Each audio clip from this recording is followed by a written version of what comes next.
Okay, well, I just want to introduce two of very fine gentlemen, very knowledgeable men who have a lot to tell us about the Syllabus of Errors. Of Pope Pius IX? Of Pope Pius IX. Charles Coulombe and Bill Biersach. Yay! Huzzah! Thank you very much, Steve. I feel like I'm at the Renaissance Fair. That's great. This is the Renaissance Fair. Oh, which Renaissance? Where's the maypole? It's on the other side of that tree. I think this is it. We'll have to dance. Now, before we get to the syllabus, we have something else to go into first. Yeah, we've got to, before we could really talk about the Syllabus of Errors, ladies and gentlemen, we've got to, oh, he's got Denziger. He wants to make sure we didn't alter the copy. Yeah, we want to get into an important topic before we even touch the Syllabus of Errors. Now, when you say Syllabus of Errors, what is an error? We think of it today as, you know, you get your sum wrong, or you took the wrong turn on Doheny Boulevard and ended up in Beverly Hills, or whatever. That was what we think error is. You know, it's not that bad a deal. It's okay. But error meant something different to, well, most generations of Catholics, if not to us. Error meant something evil. Evil. What do they mean, evil? Evil is anything that'll take you to hell. Oh, well, okay. I accept that as one view. Yeah, sure. I can see that. Well, can we all see that as evil is what will take you to hell? I mean, we're all of us are headed towards one of two destinations, right? Heaven or hell. Hate to cut to the chase like that, but ultimately that's all there is in life. So anything that takes you to hell is evil. And therefore, anything that takes you to heaven is... Boy, some of us are awake. That's great. Well, that's right. So we're all clear on what evil is. But you know what we have lost, really, in our day? Is a sense of the horror of evil. We think of evil as something sort of glamorous, something perhaps in a tuxedo. Well, yeah. Actually, that isn't a bad simile. Something like Bram Stoker's Dracula. Dracula. Okay. I bid you welcome. Listen to them, children of the night. What music they make. Okay, we'll dispense with any more Bela Lugosi imitations. I like Bela Lugosi imitations. Yes, but they're all bad. Oh, well, there's that. But, all right, I'm sure all of you have seen the movie starring Bela Lugosi. Have we all seen the movie with Dracula? Show of hands. Sure. Those who have not, the two youngest have not seen Dracula. This is amazing. What's that? You saw Love at First Bite. Well, not actually, exactly the same. Ah, we're going to get to that. Glad you asked that question. Okay, first, how many of you have read the book? Okay. Now, readers among us. I hate those people. All right, now, in the book, the character Dracula is a rather sophisticated fellow that wears only formal wear and goes to the opera and in his spare time sucks people dry of their blood. And condemns them, furthermore, very often, not always, but very often, to a loathsome existence just like his own. In the book, we have a slightly different character than we have in the movie. And we have a slightly different way of fighting this character than we have in the movie. Okay, in the book, now Bram Stoker, as I recall, was an apostate Catholic. He did some research in the British Museum on vampires and then decided, oh, well, he'd make up his own anyway. Because the vampire in here is not the vampire of folklore. Because vampires of folklore did not wear tuxedos and go to the opera. They mostly lived in graveyards and killed people and were foul and disgusting and smelled bad. Because they were, in fact, simply possessed corpses. Remember the exorcist, Linda Blair? Well, according to the old folklore, if Linda Blair had been dead at the time that her body was under other occupation, she would have been a vampire. Yeah, it's the lowest form of demon possession, actually. This isn't something you get Asmodeus or Beelzebub into. You know, this is Demon Bob. Yeah, only low-life demons end up becoming vampires because, I mean, all the highbrows are out there possessing living people, right? So you only get dunces as vampires. But nonetheless, the vampire, the classic vampire of folklore, is actually a perversion of Christ's resurrection. That's actually the point, is that Jesus rose from the dead with a glorified body, and Satan mimics this, okay, but in a twisted way, and brings corpses to life. That's why they call him the ape of God. And these creatures could be killed by driving stakes through their hearts, and they could be cornered by using holy things like relics, the Blessed Sacrament, the Rosary, sacramentals, holy water. And in the book, Bram Stoker carried a lot of that over, though of course he didn't want to mention the word Catholic, so he just somehow didn't. All right? And yet what else could it be unless you're going to have Protestants running around with rosaries and communion hosts? So. Right, this becomes problematic. And so when this was made into a movie, a lot of that was left out. In other words, nowhere in the movie do they prevent Dracula from going to one of his abodes by leaving the Blessed Sacrament there, or putting a relic there, or blessing the ground with holy water. Okay, in the movie there's only 2 references to the crucifix at all. One is at the beginning of the film, when one of the peasant women puts a rosary. Wear this for your mother. Okay, and that prevents the first bloodletting, but not for long. And then at halfway through the movie, Van Helsing holds up a crucifix and fends off Dracula with it, but a very small crucifix. It's not like big, and it's no holy water. You know, it's just a little thing.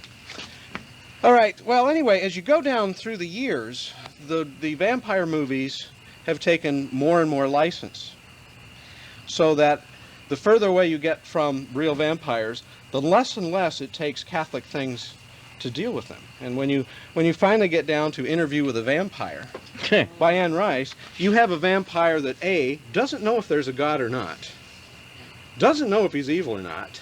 Vampirism to him is sort of it's a lifestyle choice. It's a condition, sort of like his concurrent homosexuality. Yeah.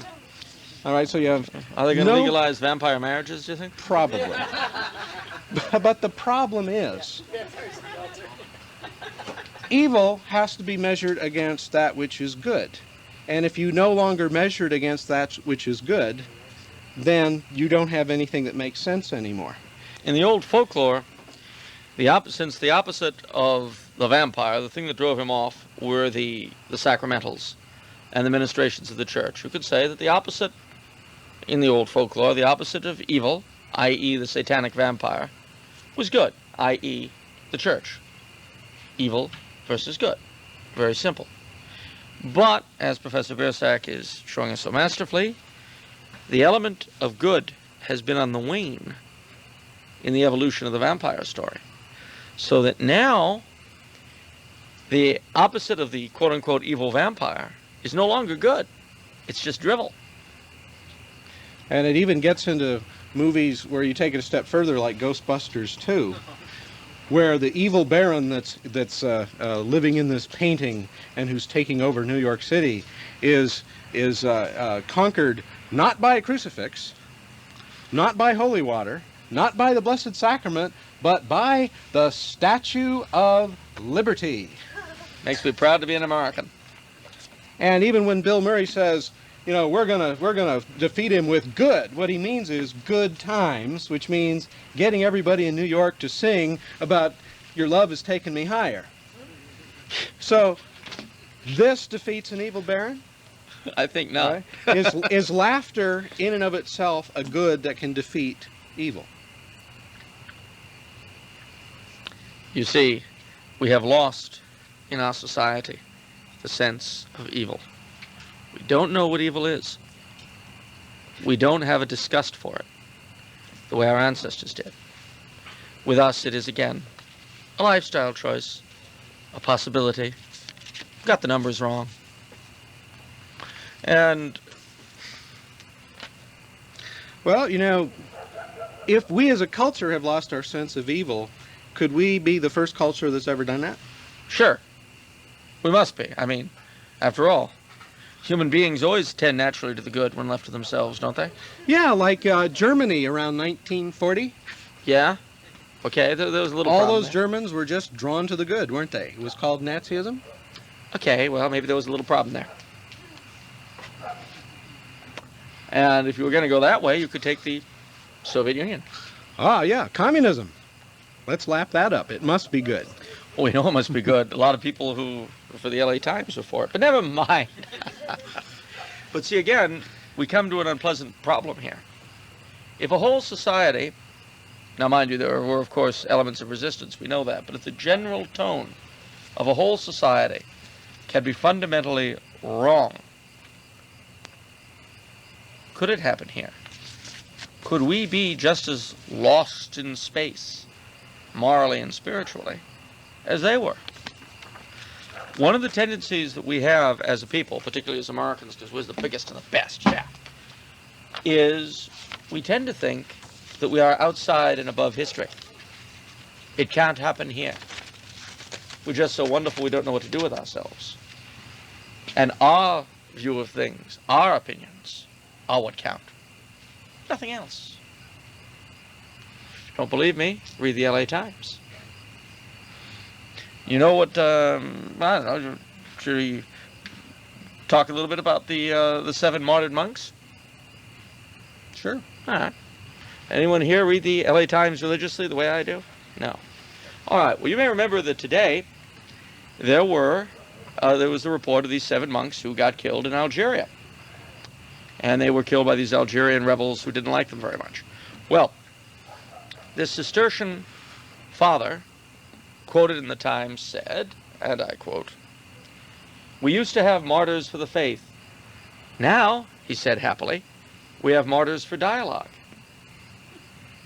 And that's what these folks are being presented as, ladies and gentlemen, martyrs for dialogue, not the faith. Now, of course, there isn't a problem here, because it was the Cistercian abbot who said it, and I would hate to go against a member of the hierarchy.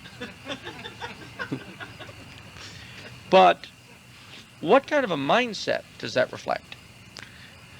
Would you want to shed your blood for a conversation?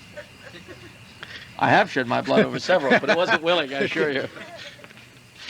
Okay, another thing is, in our culture, we tend to think of evil as being an action that we do, like killing somebody or robbing a bank. That's evil. These are obvious evils. Yeah.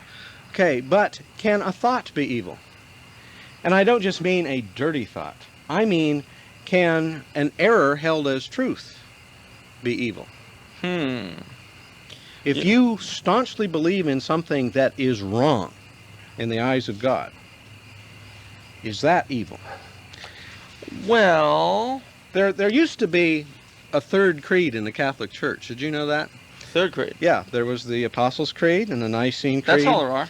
No, there's another one. No, don't mention it. Somehow, You're going to mention it. I know I'm you're going to mention mention it. I have a copy of it right here. It's called the Athanasian Creed.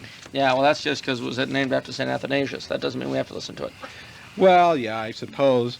Except up until Vatican II, when the office of prime was deleted, priests all over the world used to say the Athanasian Creed multitudinous times every year. 32 Sundays, in fact. But now they still have to say it once on Trinity Sunday. Well, poor them. It's a long creed. I'm not going to read the whole thing. I just want to read one sentence from it. Okay, because if you've ever read it, you'd know it's the most beautiful exposition on the doctrine of the Trinity and the Incarnation. And it comes from the early times in the church when these things were all being worked out and defined. And fought over. And fought over. Speaking of dying over a conversation. And so after a long description of what the Blessed Trinity is, there's a sentence here. It says, "He therefore who desires to be saved must think thus about the Trinity." Are you saying thoughts have consequences? Yes. Oh. Okay. And so if someone does not think thus about the Trinity, according to our ancestors, they were in a state of evil and therefore could not save their souls. Dangerous stuff. Oh, but we don't believe that anymore. Dare we hope all men be saved? No. Okay. Didn't hear that No, part. now dialogue is what's important. Dialogue you. What you might say then is that we're sort of wandering about in a fantasy land.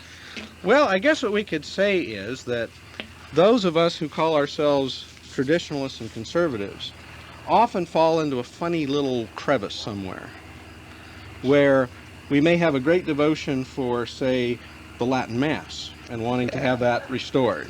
I like that. Or a great love of benedictions. Oh, I love benedictions. And the smell of incense. Beautiful. And things of that nature. The Sacred Heart.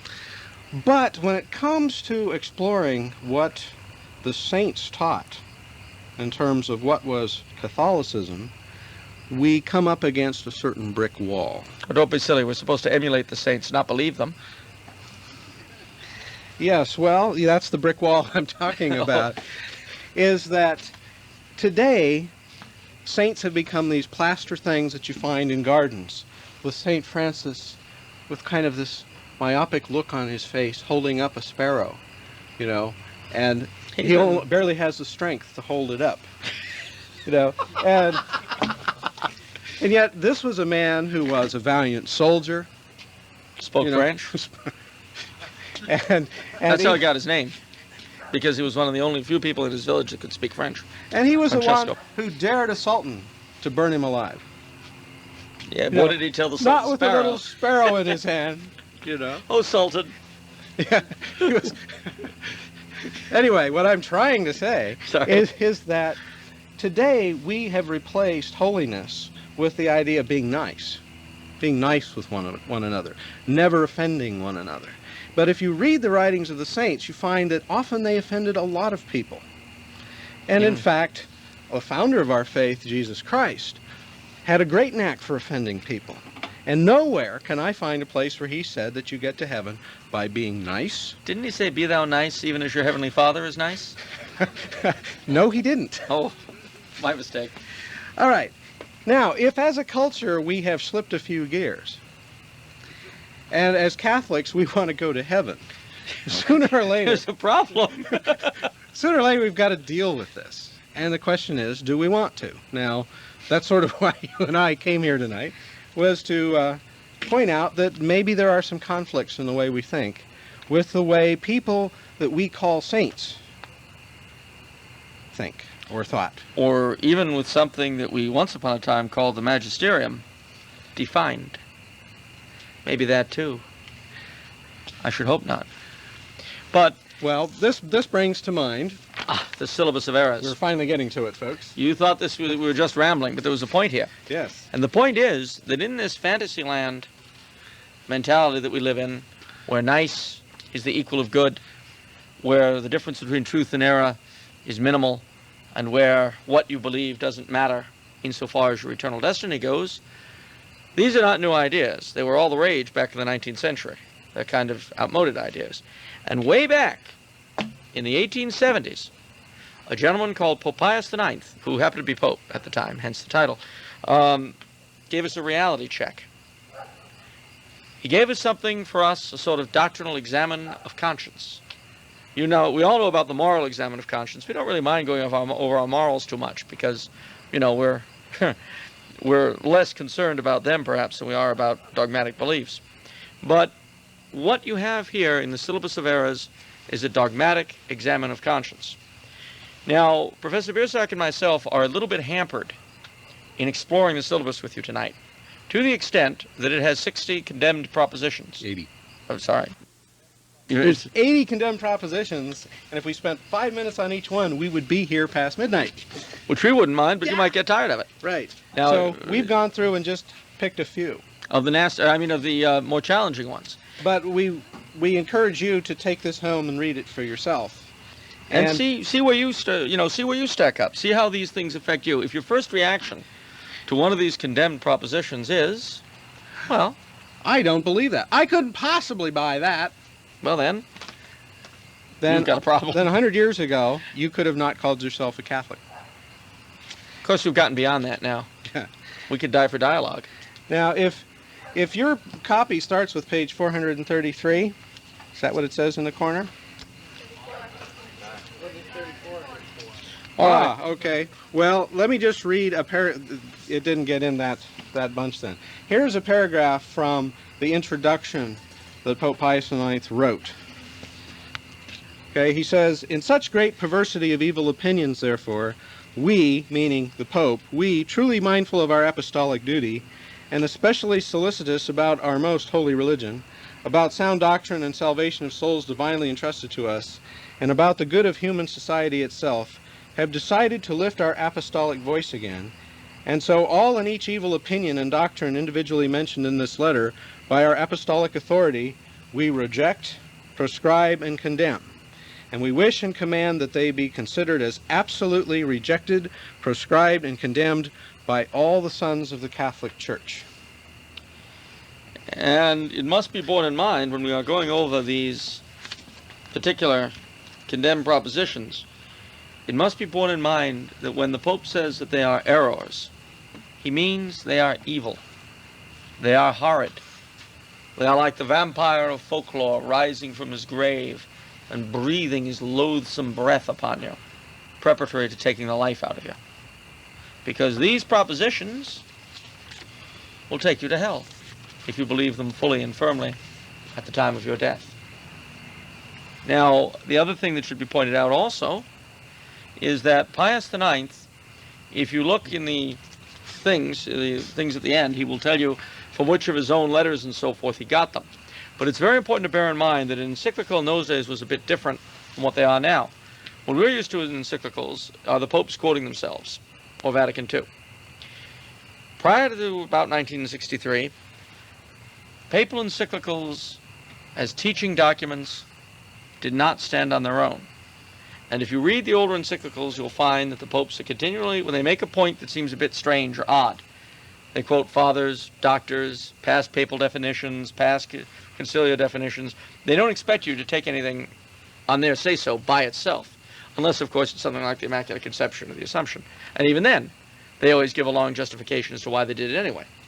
That's a very important thing. So what you're seeing here, what he is saying, there's been a lot of question, is the syllabus infallible? And to be honest with you, this is not something that has ever been answered.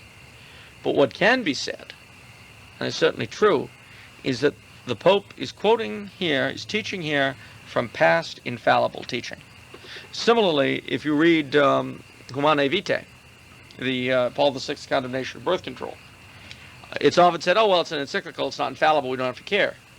Well, that would be true if it was the Pope saying that there's no life on the moon, or that there is life on the moon. But, as in Humanae Vitae, he was quoting past infallible teaching. So too with the syllabus. It's very important we get these things down. Otherwise, the questions and answers, someone's going to say, wait a minute, is that infallible? So the answer is, the form is not infallible, but the content is. Yes, if you, those of you who are studious, you can look up the footnotes yourself. You can look up the allocutions. We didn't make this up. This is what he wrote, and these are his own citations. As they say back home, deal with it. Okay, we must press on. All right. So, you want to do the first one, or shall I? let me do the first one. You do the first one. Okay. Syllabus number 1. Now, as we read these things, they are all stated as positive statements, which means you have to preface each one with the phrase, it is evil to believe that. Otherwise, you're going to get into all kinds of trouble. Okay. You'll think he's telling you to believe all this stuff. That's why the paragraph I just read, where he says, these things are to be condemned by all good sons of the Catholic Church, and then he states them. All right, so, number 1, it is evil to believe that no supreme, all-wise, and all-provident divine Godhead exists, distinct from this world of things, and God is the same as the nature of things, and therefore liable to changes. Now, let me just stop right there. Okay, in other words, he's condemning naturalism. Also right sounds like he's just done Intellect de Chardin. Yeah. Oh, he'll do that even more in a moment. Okay, and God comes into being in man and in the universe, and all things are God, and they have the same substance of God. In other words, this whole Chardinian idea that God is gradually evolving matter into spirit and all this stuff. It's all one in the It's all Tao. condemned. Okay, it is also evil to believe that God is one and the same as the world. Okay, to assume that God and the world are the same thing, wrong. And therefore also spirit is one and the same as matter. Again, Chardin shot down. It is, let's see. Necessity with liberty. The true with the false, the good with the evil, and the just with the unjust. In other words, the merging of all these opposites is condemned. It's a far-reaching paragraph right at the front. It's like, bam, okay. Got that, everybody? And you often hear you often hear people say things like, well, in a larger sense, what does it all matter anyway? What Pius IX is telling you is, oh yes, it matters. It matters very much. That's what Pius IX is telling you. Which brings us, I guess, into number 2. I get the short one. Good. All action of God upon men and the world must be denied. Now, that seems obvious to you until you pick up something like Michael Novak's Spirit of Democratic Capitalism, in which dear Dr. Novak tells us that Catholics must cease to behave as though the Incarnation made a difference in history. Now, you can't believe that. The Incarnation did make a difference in history. We're not playing on the same card as we used to. Things have changed, gang. And to pretend that they haven't, to pretend that anything in human affairs could be done or said without reference to divine truth is an evil lie. Okay, number 3. It is evil. It will take you to hell if you believe that. Human reason, with absolutely no regard to God, is the only judge of the true and the false, the good and the evil. It is a law unto itself, and is, by its own natural powers, sufficient to provide for the good of individuals and of peoples.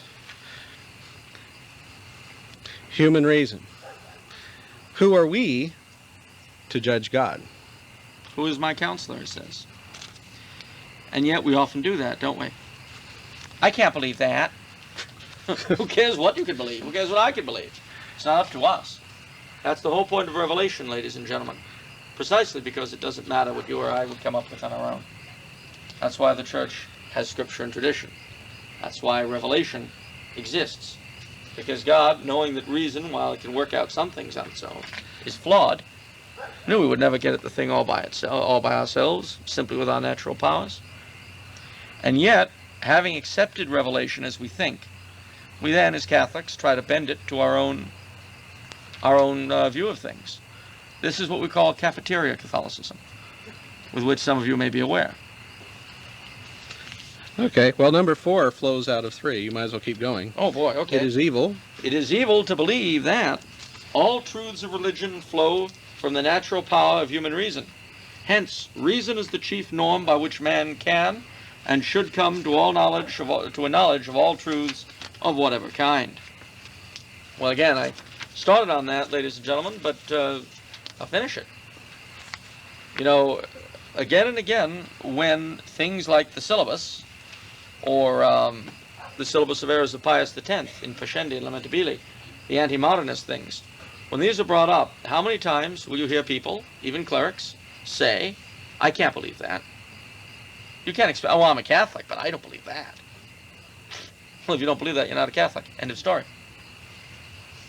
I mean, one isn't forced to be a Catholic, and in this day and age, it's not going to get you any kudos. You won't get, the only club you can join is the Knights of Columbus. Oh, boy. Okay, let's skip a few. Okay, 2. And get to number 7. I can't read number 7 without thinking of about 100 covers of Time magazine, the religious opinions section of the Times. My freshman religion class, the Bible is Literature, with And Father Riley, OP. And my freshman religion class, which will remain anonymous. Okay, number 7. It is evil to believe that the prophecies and miracles described and related in sacred scripture are the inventions of poets. And the mysteries of the Christian faith are the culmination of philosophical investigations. And the books of both testaments are contained mystical inventions. And mythical inventions. And Jesus Christ himself is a mythical fiction. I would like to say in that regard that most of our modernist folk will not go so far as to say, they'll say the rest of it. They won't say Jesus Christ is a mythical fiction, but what they will do is they'll say, well, there's a difference between the Christ of faith and the Jesus of history. I believe in the Jesus of history. Which, of course, means that they don't believe in Jesus Christ as he has revealed himself to the church. I remember the late lamented Karl Rahner. Karl Rahner, yes. Who said, my faith wouldn't be affected in the least if we found the bones of Christ in the desert. Well, I'll tell you what, if it wouldn't be affected by that, I don't see what would affect it or what it means anyway. You know, if there be no resurrection, your faith is vain. And if it doesn't matter whether it happened or not, then you don't really believe it. And if that's the case, I don't know what kind of faith you've got. Well, enough to become a wealthy Jesuit, but other than that, I don't know. What a contradiction in terms, a wealthy Jesuit, but never mind. Well, number 8. Number 8. Oh, boy. This is a short one. Since human reason... It is evil to believe. Oh, I'm sorry. Thank you. That's right. If I just said it straight out, people would say, oh, okay, well... No, a lot of people would agree with you Yeah. and they think they're fine. Well, no one here, of course. But No, not here. it is evil to believe that, since human reason is equal to religion itself, therefore, theological studies must be conducted just as the philosophical. Okay, now, that may sound a little bit pie in the sky by and by. What does it mean to me? I'll tell you what it means. And it goes right back to the ordination, not the ordination, but the education, rather, of priests. In seminaries all over America, after Vatican II, an interesting change was made. What had been departments of dogmatic theology became departments of systematic theology. Theology, the teaching of theology was reoriented away from accepting revelation as a given to, even as he says, conducting it just as a philosophical education. Do you know the difference? Oh, you tell So me. that's what I was going to say. All right, you tell me. Okay, the difference between theology and philosophy. The theologian already knows the answer because it's in Revelation. He knows the attributes of God, he knows there's a Trinity, he knows all these things, and therefore everything he considers flows from that. He has to work out perhaps how they apply to different things and so on. But the basic questions are already answered. What he's looking for is application. Right, whereas the philosopher doesn't have a clue. Well, he says he loves truth and he's looking for an ultimate end. Right, but he doesn't know what the end is. So he can squirrel and scramble any direction he wants and go down in history as a great philosopher. Unfortunately, the kind of theologians we have today don't believe that there's an answer. They have no answer at the end. So they're just philosophers. One of my favorite philosophers, of course, was Alfred North Whitehead of Harvard, who's, don't laugh at Alfred North Whitehead, he had 3 I names. can't help it. But That's how I am laughing. one of my favorite quotes of his was, "The only thing we can say with certainty is that at times there appears to be something, and at times it appears to be plural." That's what I was laughing about. That's one of my favorites, though. I mean, I live by that. I mean, hey, this is something to die for. Sure, dialogue. I'd spill my blood for that kind of conclusion any day. I'd spill my blood for your right There's to say it. something out there, and hey, it's like plural. Hey. One of the best refutations of Alfred North Whitehead I ever heard, a priest in Boston was asked, how would you refute him? And there was a rock there, and he kicked it, and he said, like that. But anyway. Okay. Moving right along. Well, we're going to skip through modified rationalism because they all pretty much flow from each other and say basically the same kind of thing with different twists. But we have to press on, so we're going to skip to number 15. Section 3. Indifferentism and latitudinarianism. I suffered from that once. I had to have my gallstones removed. It was Right. terrible. Okay, number 15.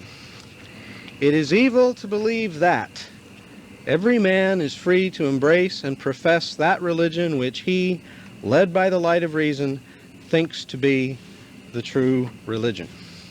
But that's what I was taught in high school at Bishop Alamany High by Brother Lucius, CFX. He taught me in comparative religions that you had to follow your conscience into whatever religion you were led. Well, that's fine. He was a brother. Where'd you get your degree in theology? Well, I don't have one. Oh, see? But see, I have the Syllabus of Errors here. Oh, And it tells me that in 1864, the Supreme Pontiff of the Catholic Church declared to the world that it is evil to believe or profess that every man is free to embrace and profess that religion which he, led by the light of reason, thinks to be the true religion. Now that's got to sit in a few people's craws.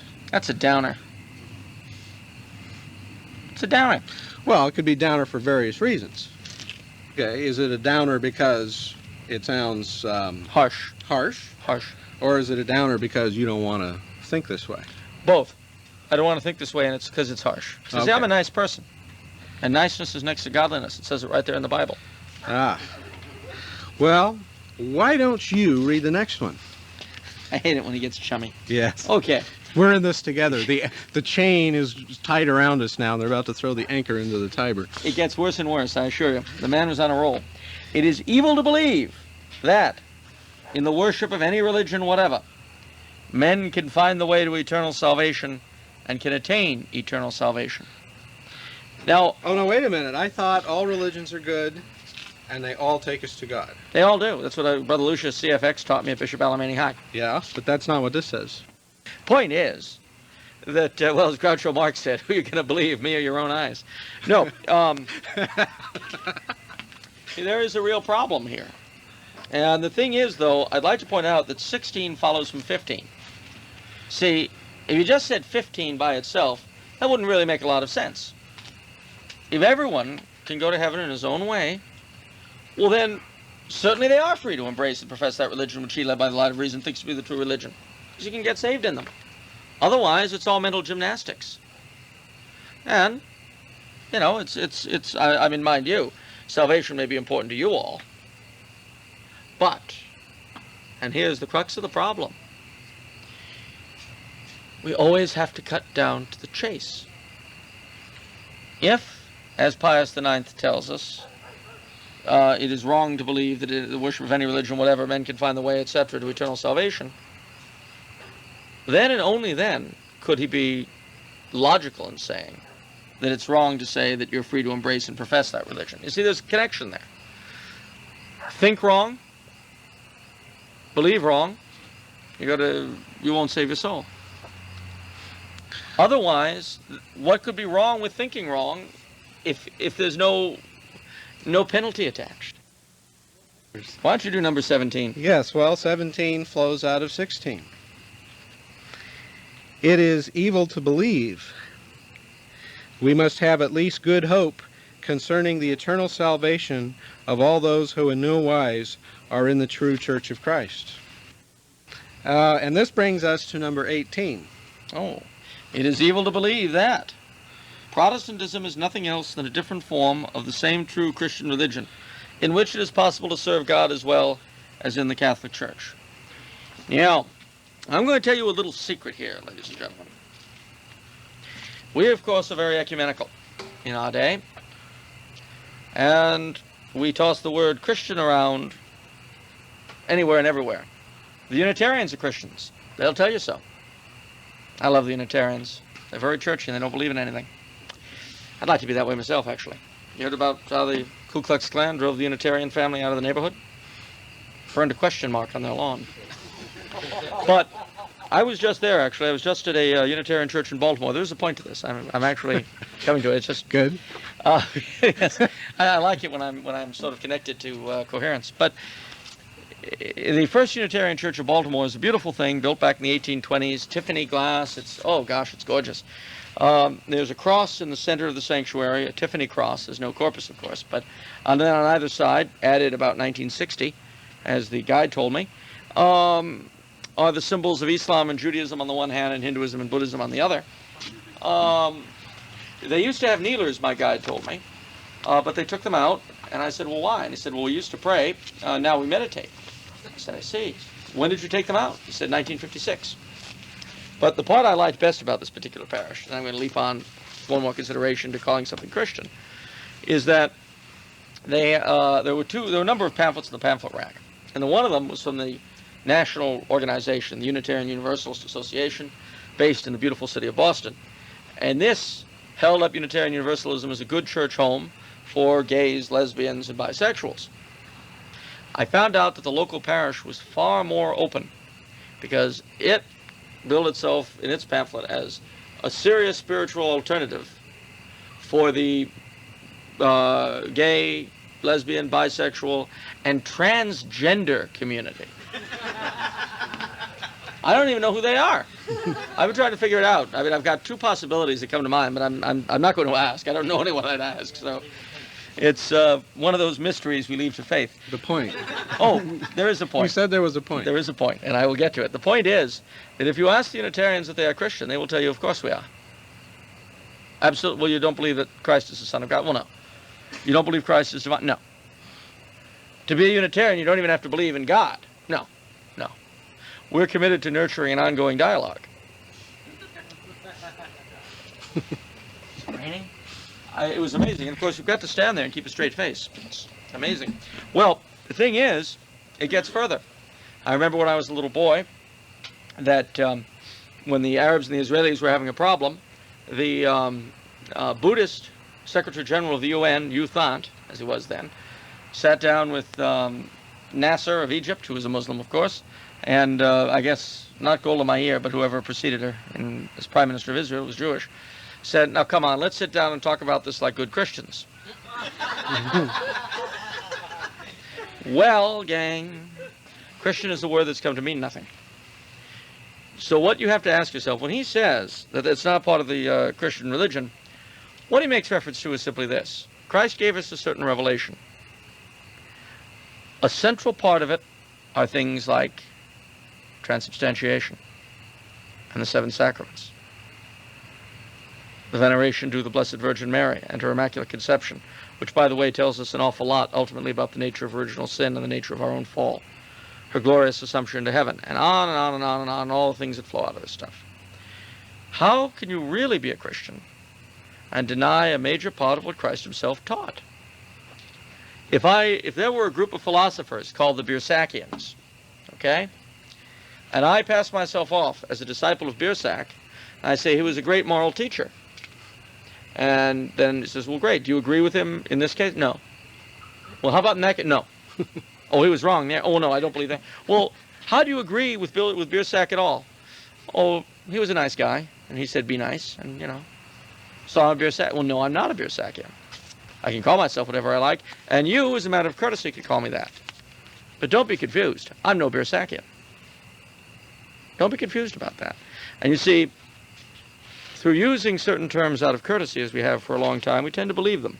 Now, lest you think I'm being harsh, or lest you think that Pius IX was suffering from some sort of an attack, I would recommend you to read Pius XI's Mortalium Animos. I recommend that to your reading. He goes into all this question very thoroughly. Could I toss in a few things? Please. Have you made your point? Well, I wanted to tell the story about the Unitarian and the Jehovah's Witness, but go ahead. If I let you tell that, can I say something? I don't want to say it now. I'll drop it on them later. All right, okay. American culture is based on the idea of the melting pot, which is based on the idea of let's all get along. That is, as Rodney King said. Yes, as Rodney.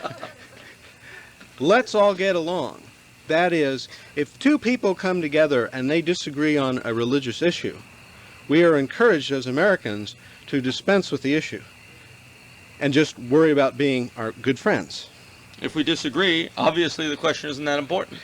And Saint Teresa of Avila, of whom you may have heard, once said, "It is great folly to be willing to violate the friendship of God rather than the law of human friendship."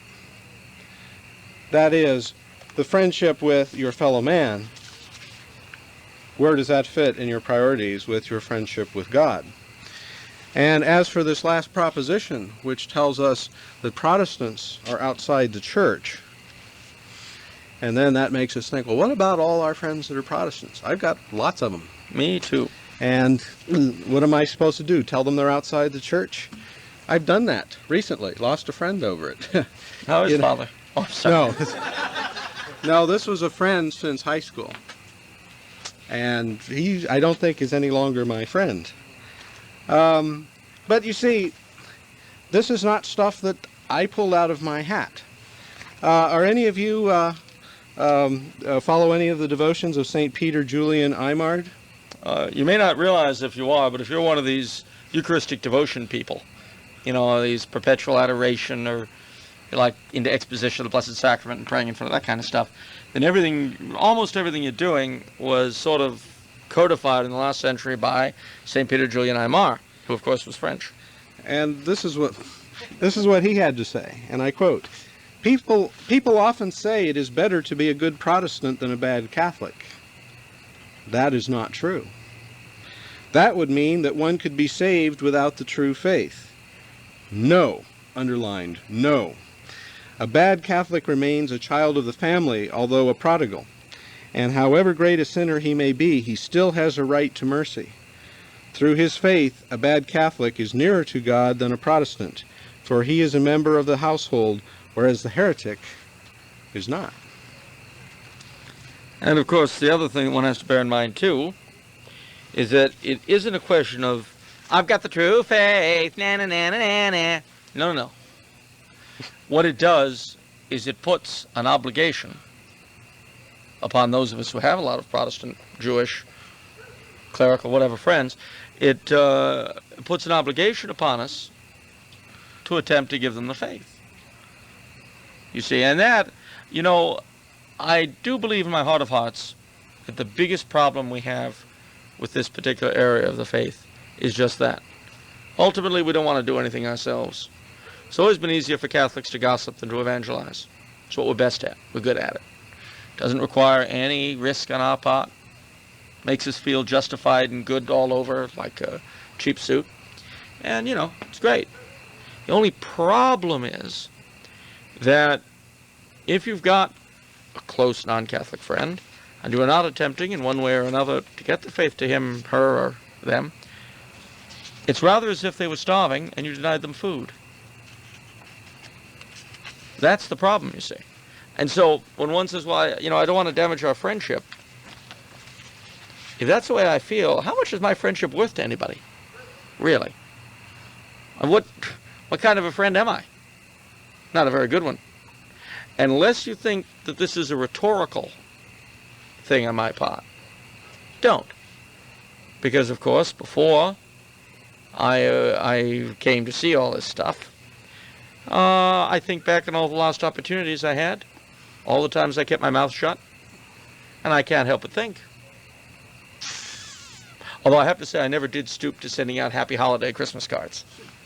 That's one thing I've got in my favor. Of course, neither did St. Teresa of Avila, but look what she wrote. Ooh, well, I get to read. You get to read this I get one. to read the nasty one. It's the shortest one. I can't believe St. Teresa of Avila would say this. She was so sweet. Hell is where Lutherans go. Gee willikers. Episcopalians go to West Hell, if anyone's interested. It's very nice there. I've been. It's quite nice. It's restricted in living community, you know. It's no riffraff. Okay, with that in mind, we have to press on. I want to talk more about West Hell. No. I know, but we're going to... Section 4. Yeah, Section 4. Would you cover that while I look ahead at Section 5? You do that. All right. What's condemned here is socialism. Now, I'm not going to go into any specific, how do you say, propositions, because he doesn't. Rather, he condemns at once, and he shows you where he condemns them. Socialism, communism, secret societies. We don't have a problem here yet. Biblical societies and clerico-liberal societies. Well, don't snicker at clerico-liberals. I was taught by them. Biblical societies. Now, I don't think we need to belabor socialism, communism. Secret societies, of course, are things like the Freemasons. All right? But biblical societies, what's wrong with spreading the Bible? Well, the problem with it is that something like the Gideons or whatever are spreading Protestant Bibles, tainted texts. And are you telling us that the Protestant Bible is wrong? Yes. It has error in it? It has error. And that's something, I'll tell you what, you don't need to read the Syllabus of Errors to know that. There have been so many... somebody count 3,000 errors in the King James Version? Mm-hmm. Not spelling errors. You know it says giveth in there? Who says giveth? Dogmatic errors. 3,000. Just to give you and one... that's in the books they kept, don't forget. They cut out chucked 7. 7. So there's a little problem there. And then as far as clerical-liberal societies go, even back as early as the 19th century, groups of priests would get themselves together in favor of some liberal political group thing. You know, priests for the reunion of Italy, priests for the abolition of conscious thought, you know, that kind of stuff. Also, they would have things like, well, again, some of our priest councils today would come under this category. And for that matter also, during the period when the Soviets occupied Eastern Europe, they had what were called organizations of peace priests. And these are basically people who were, for one reason or another, totally pro-communist. Would these bishop conventions... No! Okay. Don't you even think that. The National Conference of Catholic Bishops is guided by the Holy Ghost in everything it does. Right, okay. The grammar's awful, but never mind. Okay, we're going to... I'm sorry. They are guided by the Holy Ghost in everything they do. Okay. Is that an error? That was a grammatical error, for which, as a writer, I may go to hell anyway, so... Okay, Section 5 is errors concerning the church and its rights, which are... A lot of them don't apply to things that have happened in this country and would take a lot of explanation, and we are running short on time. So let us skip down to number 39, which in a way encompasses all of the 10 propositions before it anyway, and gets us into the nitty-gritty of where the Pope was headed here. Okay, number 39. It is evil to believe that the state of the Commonwealth, inasmuch as it is the origin and source of all rights, exercises a certain right bound by no limits. Now that, basically what is being hit there is the self-declared right of the state to define by itself, and with no reference to the faith, morality. That is what is being hit. No. It wasn't totalitarians that came in and at gunpoint forced the Supreme Court to rule that an infant before it's born isn't a human being. It's not the Supreme Court. I'm sorry, it's not totalitarians who rushed the Supreme Court in and forced them to permit pornography. No. It does. Yes, totalitarians are the most obvious example, but any state that is, practically speaking, regardless of what it calls itself, guided by nothing save expedience, is such a state when it arrogates to itself the right to define in the realm of morals. Or say, how would you feel if you came out of Mass one day and there were some policemen standing there who told you that the communion you had just received wasn't valid just because they said so? Okay? It was just bread. Transubstantiation is not a fact, and you're wasting your time. Well, they haven't done that, but what have they done to the sacrament of marriage? Ooh, that sounds like a build-up to another one. Yep. You're right. Well, okay. Well, but yes, it is, but unfortunately it's further on in errors concerning Christian marriage. But yes, it's from this. Notice, everything he touches on has consequences. And what he's really doing, if you sit down and read the whole thing, is every point he makes, he explores the consequences therefrom. Yes, our state have arrogated to themselves the right to define the sacrament of marriage, the right to permit divorce, even amongst Catholics, and it recognizes this. Now see, we're so used to this, and we take it as a matter of course, and the fact that we're a small minority in this country, and we say, well, how could it be otherwise? You know, you see, there are many evils that can't be cured, and so you've got to endure them.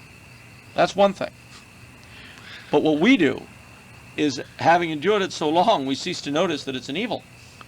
Oh, well, it's just the way other people do it. I didn't. And that is the danger here. Understand something, ladies and gentlemen. What he is proposing here is not necessarily a practical political program. He's not saying you've got to make President Clinton go along with the syllabus of errors, you won't vote for him. He's not saying that. What he is trying to do is to get you to clear your mind of garbage. Your mind. From that, you've got to do whatever you do. But the first thing is to get your own head clear. Well, speaking of minds and putting garbage in them... Yes, please. Do go to number 47. Oh, number 47. Gosh. The best state... It's evil to believe that. What's that? It is evil Oh, to I'm believe sorry, that. thank you. It is... well, no, I'm afraid to say this. I'm afraid to say it's evil. It's my right as an American. It is evil to believe that the best state of civil society demands that the people's schools, which are open to all children of any class of people, and the public institutions in general, which are destined for the teaching of literature and the more exact studies, and for caring for the education of youth, should be exempted from all authority, control, and power of the Church, and be subjected to the full authority of the civil and political power, exactly according to the pleasure of the rulers and the standard of current public opinion. Ladies and gentlemen, you just saw the public school system take it to the head. And by a pope yet. And by a pope. Knocked it with his crozier. It fell right over. Now, what we have just been told is that the public schools are an objective evil. Not, mind you, not when we think of public schools as they are today. I mean, that's obvious. You know, they're dangerous. That's an objective evil, too. You know, I would say that going into the Colosseum when the lions are out, that's an objective evil because you're endangering yourself. But he's even saying here that the dear old McGuffey Reader, apple on the desk type place, the Norman Rockwell-esque thing, is evil. Think about that, ladies and gentlemen. What is being implied here is that there is no such thing as neutral education. You are being taught something when you go to school. I had the advantage, I think, of having been in both public and Catholic schools. I actually spent 2 years at Virgil Junior High. At the time, we had the most stabbings of any school in the LA City School District. It was our great claim to fame. I enjoyed it.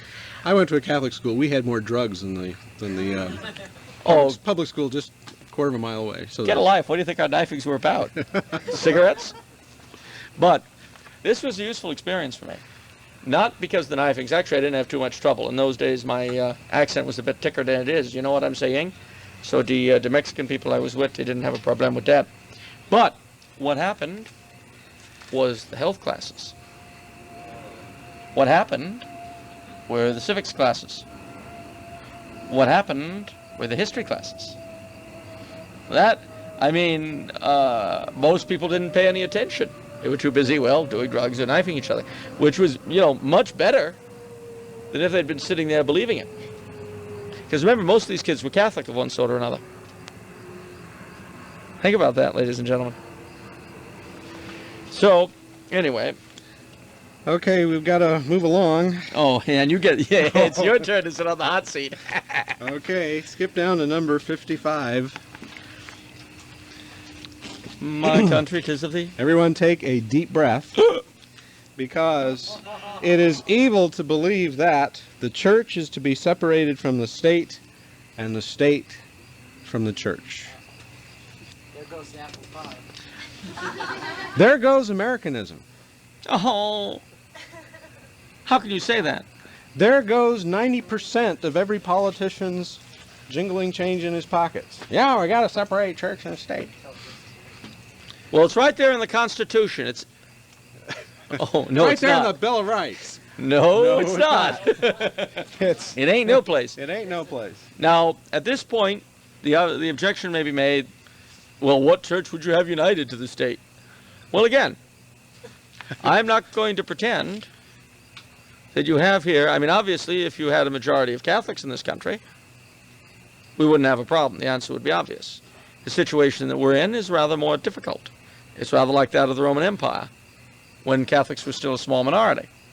But you may remember that by dint of a few centuries of hard labor and some martyrdom and other things, which I'm making sound very easy, which of course weren't, they converted their country.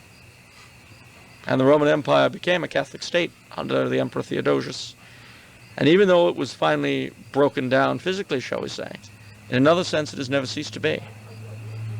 Now, if you ask me, well, how would you set up the Catholic state in America? The answer is you wouldn't, because it's not a Catholic country. But what you must understand is that separation from church and state is an objectively and intrinsically unnatural and evil setup. The only answer, of course, is to convert the country. And that can only be done, since we're dialoguing at higher levels, that has to be done by all of us. And it also means that you and I will probably never see the end of it. But you got to remember that these early missionaries you read about, St. Boniface and the apostles and all those people, they didn't go around saying, gee, we're going to form us Christian civilization. We've got to call it Christendom. No. Rather, they did what the Catholic faith demands of them. They evangelized. And, in God's good time, and with His grace, on everyone doing their part, these things happen naturally. Actually, if you back up a step and say no, well, not no, but the first duty of every Catholic is to save your own soul. Have a devotional life. Okay, you can't save anyone else's soul until you have first saved your own. Or at least worked very Working hard. toward. Working towards. Otherwise, you'll just be a Otherwise, decedent. okay. All right. So it isn't a matter of just going out there and single-handedly storming the country. No, because that won't work. All right. But if each Catholic were to develop a strong devotional life and tell their closest friends, just the people that come across their paths in their daily life, you'd be surprised how many people would become Catholics. And we're not saying, and neither was Pius IX, saying that suddenly we have to have a referendum and change the United States into a different form of government and all this. No. However, if the other propositions that we looked at have any weight, that is, if you have to believe certain things to save your soul, and if you don't believe them, you go to hell, then the government, a good government, would assist the population in saving their souls. And therefore, a good government would set up a totally different way of doing things, in which the real good of each person is their salvation, and not their health benefits, and all the other things that they dangle in front of us these days. What about health care? And we have to press on. Oh, I wanted to play with health care. No. Okay. My turn. Oh, my land. He just nut down separation of church. Oh, why don't we trade? I'll do the separation of church and say, you do this one. We just did separation of church and state. You're saying I'm stuck. Oh, no, I'll do it if you no, want. I'll fine. Be that way. Number All 60. Right. Number 60. It is evil to believe that authority is nothing more than numbers and the sum of material strengths. There goes democracy. Right down the tubes. But of course, we don't believe that anyway. You know how I know we don't believe that? We don't believe in democracy. I mean, we talk about believing in democracy all the time. We go on and on about democracy. But you know something funny? Notice how in recent years, small minorities are able to determine, in large part, key portions of the national agenda. Now, I was having a discussion with my bank teller about this, oddly enough. It's funny that I go to a strange bank, not the one that moonlights at Bennigan's, the other one, the German one. Anyway, no, one of my bank tellers moonlights at... The point is that she and I were chatting about this, was saying, well, you know, isn't it terrible? We got it started, it was in Germany, due to this one couple suing.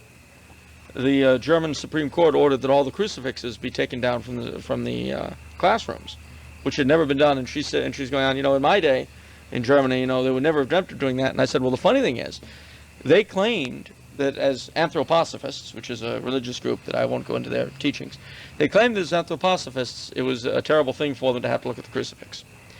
Well, the court rules in their favor, and then the anthroposophists say, that is the organization, say, no, we don't believe that. We like the crucifixes too. So then we got into this and on to other things, and finally she says, well, you know, I guess we have to accommodate and all that. And I said, we do, huh? Well, let me ask you, what's democracy? Oh, the majority rule. Well, wait. The majority rule. I said, okay, so you say the majority rule, except when the minority disagree. Okay, I understand now. So in reality, we don't believe in democracy either. We say we do. It's our mantra, you know, we're like Hindu meditation people. But we don't really believe in it. In point of fact, in our country, as in any other country that has ever existed, he who shouts loudest gets served. And every country has been ruled by a minority, and every country always will be. What really matters is the nature of that minority. Now here, we are told that the doctrine that we say we believe, although of course, as I've tried to point out, we deny in fact, is wrong. So the Pope, you see, again brings us back to earth. As I've said, and I think this is something I could prove fairly well historically, no society has ever been ruled by the majority of people. It's always been ruled by whoever happened to be running it. And what the Pope is telling us is that were it possible to do the other, that would be wrong. And also I would say that a minority that perhaps rules invoking this doctrine is wrong. Your turn. Number 64. We've shot down separation in church and state. We've shot down democracy. Now let's shoot down the American Revolution. Oh, boy, I like that. As we all know, the Founding Fathers were wonderful people, right? The noblest of the noble. If you get the Founding Fathers, I get James Bond. All right. Number 64. It is evil to believe that the violation of any most sacred oath and even any criminal and disgraceful action repugnant to eternal law not only must by no means be reproved, but is even altogether lawful and worthy of the highest praise when it is done for love of country. What's wrong with that? James Bond, remember? 007. He had the cyanide tablet, you know, and if ever he was caught by the enemy, He'd commit chomp suicide. on it. Well, yes, but he'd chomp on the... See, you don't say suicide. He'd chomp on the cyanide pill and die rather than give up his secrets to the enemies of his country. Isn't that beautiful? Yeah. Yeah, sure. It's wonderful. Violate eternal law. Sure. For love of country. What could be better? And all our Founding Fathers took an oath of loyalty to the king. But they all broke it, Oops. so it's okay. Oops. Oops. Well, they just kind of discarded it. Yeah, but then they turned around and made everyone swear oaths to them. Oh, well. So, you see, they didn't break their oaths, they just made new ones. Okay. Moving right along. Errors concerning Christian marriage. Oh, boy. Now, you remember what we said earlier about a government arrogating to itself the right to decide about sacraments. Well, let's see what they have to say. Let's get on to proposition number 66. It is evil to believe that the sacrament of matrimony is nothing but an appendage to the contract and separable from it, and the sacrament itself consists merely in the nuptial blessing.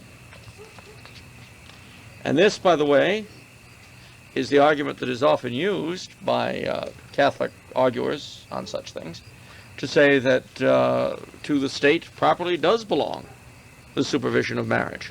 And this is how they're able to justify, well, the state's actions in the case of non-Catholics and so on. And just as the state controls marriage, state controls divorce. So number 67 flows from it. It is evil to believe that by natural law the bond of matrimony is not indissoluble, and in various cases divorce, properly so called, can be sanctioned by civil authority. Divorce is wrong, but the state says it's okay. Well, now we're going to skip a whole bunch of areas. Why? Well, partly because of time.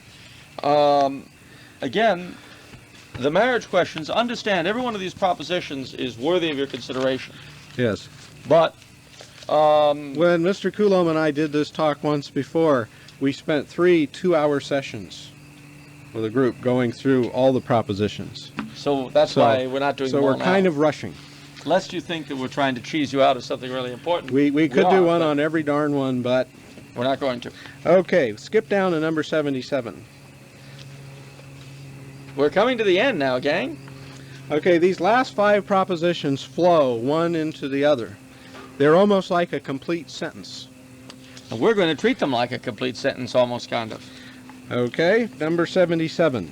It is evil to believe that, in this age of ours, it is no longer expedient that the Catholic religion should be the only religion of the state to the exclusion of all other cults whatsoever. It is evil to believe that, therefore, hence, in certain regions of the Catholic name, it has been laudably sanctioned by law that men immigrating there be allowed to have public exercises of any worship of their own. Likewise, number 79, it is evil to believe that it is false that the civil liberty of every cult and likewise the full power granted to all of let me say that again. It is evil to believe, how do I state this? Oh, Okay. just say, for it is false. They know Okay. it's evil. You said it 4 times. For it is They don't- false now they won't. that the civil liberty of every cult and likewise the full power granted to all of manifesting openly and publicly any kind of opinions and ideas more easily leads to the corruption of the morals and minds of the people and to the spread of the evil of indifferentism. And from these 3 flows the last and worst. Let's say this last one together like a Greek chorus. They'll shoot us at once. Guy, is this like Clytemnestra? Yes. Okay. Number 80. It is evil to believe that the Roman pontiff can and should reconcile and adapt himself to progress, liberalism, and the modern civilization. Now, at this point on the left, on come a group of cardinals discussing. Disgusting? Well, that too. Cardinal Bernardine, Cardinal... Anyway. What has been the whole theme for the last 30 years? Adapting to progress, liberalism, and modern civilization. And see, what is hard for us to realize, because we are a society and a culture that has about a 10-minute attention span, is that Pius IX, and he wasn't the only one by a long shot, but he was the Pope at the time, saw where trends that were already present in his day were going to lead. You see, things have consequences. You don't just get up and do this or that and nothing happens. Everything you do, ladies and gentlemen, everything you think and everything you say has a result of some sort. You know it's true in your life. If it is my custom to drink a bottle of gin every night before I go to bed, there will be results from this. In the immediate, they may be fairly pleasant. But there will be results. I may find it a tad hard to hold a job. If I find it hard to hold a job, and if I don't have wealthy relations who are willing to pay me to breathe, then guess what? I will not be able to pay my rent. And then, if I'm no longer able to pay my rent, I will doubtless join the ranks of the homeless. Being amongst the homeless, I may be prey to all sorts of illness and crime. Now, I do not actually have to go through that entire sequence for you to notice when I drink a bottle of gin, no mix, just gin, every night, just prior to going to bed. You don't have to be a spiritual reader or a tarot card specialist to know that I'm going to have problems and life will be unpleasant.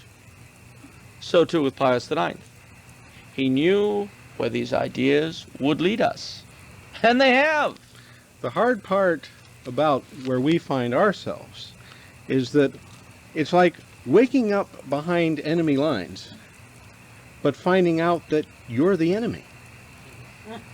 As Pogo because said. This stuff permeates us. I mean, Mr. Coulombe and I are up here going through this, but don't think we're totally clean of this, that this doesn't affect us. Of course it affects us. I mean, I was raised un-American, just like most of you, to be proud of my country, to be proud of the founding fathers. I served in our armed forces, swore the oath of allegiance to defend the Constitution of the United States against all enemies, foreign and domestic. Well, I was 1H, but never mind. Yeah, but if I meant that oath, though, I'd have to shoot the Well, I had to take a similar oath when I took a job. Well, never mind. All right, so yes, these things are hard. They boggle the mind. Well, as someone wiser than myself once said, let it boggle the mind. There's nothing like a good boggling to shake up the old gray matter. And if nothing else, we'd really encourage you, take these home, read them, look them up for yourself. It's all in Denzinger. And then you might want to start thinking about it some.